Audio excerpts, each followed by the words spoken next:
Hi Chiete, I'm Letícia Mogi, writer and director of The Impostor, and this is Q&A with The Impostor.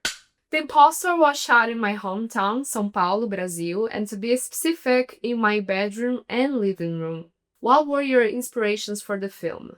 It was inspired by imposter syndrome, which is an emotional struggle where your brain tells you you're not good enough. Even though you have a lot of people around you saying that your work is good, that you have talent, you don't believe it. And it's not because you don't trust them, it's because the first thought that comes to mind is they're going to find out that I'm a fraud. If you succeed in something, it's not because you're capable of, it's lucky. And that's the feeling of imposter syndrome. Making this film was a necessity. It was the first film of my life, and I feel like it needed to be the first. I needed to control my own imposter syndrome and speak directly to it, and it was liberating. How was the production and what it's like to film in your country? The making of The Impostor was a great exercise for me. I made this film entirely on my own, so I had to trust my skills, which is already hard enough.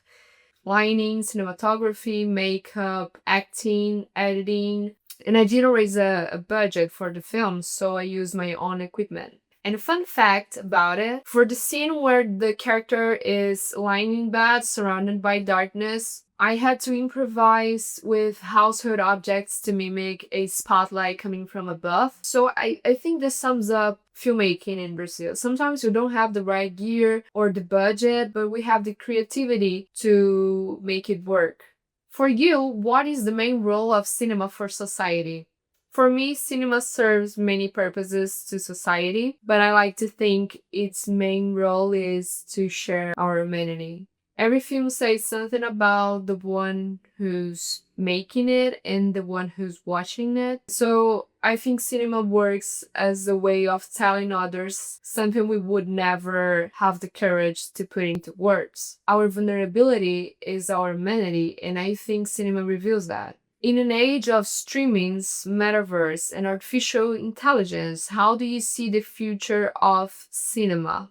I believe artificial intelligence can have some benefits, especially for independent filmmaking, because it gives you the opportunity to make an idea that would cost you major studios' budget. But AI cannot be cinema. A computer cannot make an entire film because cinema is an art form. Art was born from the human necessity of expressing itself. And there is nothing more beautiful than recognizing yourself in something created by another human being that feels exactly like you do. So I want to believe that cinema's future is protected. If one day we let machines make films, it won't be cinema that has died, but our humanity.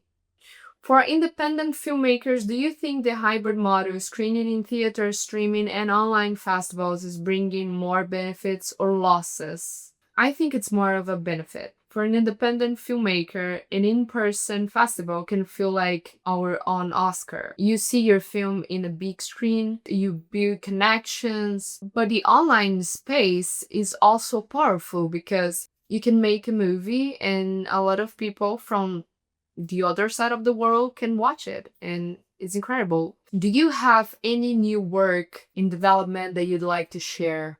Another film of mine that is about to enter the festival circuits is Experience Generation. It's a science fiction short set in a dystopian Brazil where the birth rate has dropped to negative because society no longer feels the need to have children or build a family. So in the universe of the film, women have reached a very high professional level, focusing more on their career than motherhood, so pregnancy never crosses their minds. So the government partners with male citizens in a program where men receive clones of women they once loved so they can finally build the family that they always dreamed of and they could not because she was too busy working, but now with a copy of her body. So the story blends suspense and social critique, and it makes us question how truly safe and intact women's rights really are.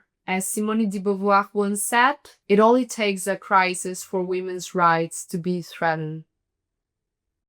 Thank you so much, Chite, for this opportunity to be in this Q&A and for this amazing award, Bronze Tilapia, an award that recognizes the social impact of the imposter. Mental health in general is something that we need to talk about. And if you're here still watching me and you're doubting yourself, please don't. I know it's hard to just say that, but if I never stop doubting myself, I'll never be holding this. And I think it's something that we should do for ourselves. If we trust ourselves, it can really take you to amazing places. So you're not alone. Feel embraced.